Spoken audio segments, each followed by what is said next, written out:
Video එක හැමෝම share කරන්න. අනිවාර්යයෙන්ම ෂෙයා කරන්න. TikTok එකේ Facebook එකේ ඉහළ පහළ යන ගමන් පිනක් කරගන්න පුළුවන් කියලා හිතුවද? ඔව් පුළුවන්. මේ වීඩියෝ එක ෂෙයා කරන්න. අනිවාර්යයෙන්ම ෂෙයා කරන්න.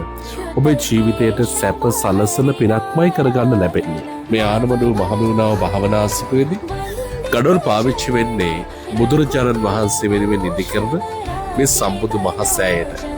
අනේ කොයිතරම් නම් දෙයක්ද මේ ගඩොල් කැටය මේ තරමට නිව වෙන්න කීදෙනෙක් සම්බන්ධ වෙන්නේ නැද්ද? අපිට පුළුවන් සම්බන්ධ වෙන්න මේ ලස්සන පින්කමට. මේ වීඩියෝ එක ෂෙයා කරන ඔබත් මේ පින්කමේ කොටස් කරුවෙක් බවට පත් වෙනවා. ඉතින් පින්වතුනි ශ්‍රද්ධාවන්ත ඔබට මේ ගඩොල් කැට පූජා කරගන්න අවස්ථාවක් ලබා දෙන්න අපි තීරණය කළා.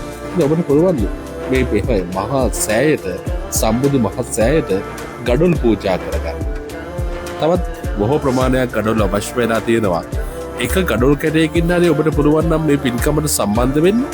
ඒක හරි ලස්සන පින්කමක් බවට ඔබේ ජීවිතේ සතුටු වෙන්න පුළුවන් වෙයි. ඒ නිසා අපි ඔබට ආරාධනා කරනවා මේ ලස්සන පින්කමේ මේ සුන්දර පින්කමේ කොටස්කරුවෙක් වෙන්න ගඩොල් පූජා කරගන්න.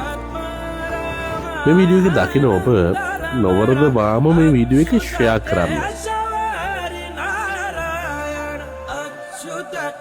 Shut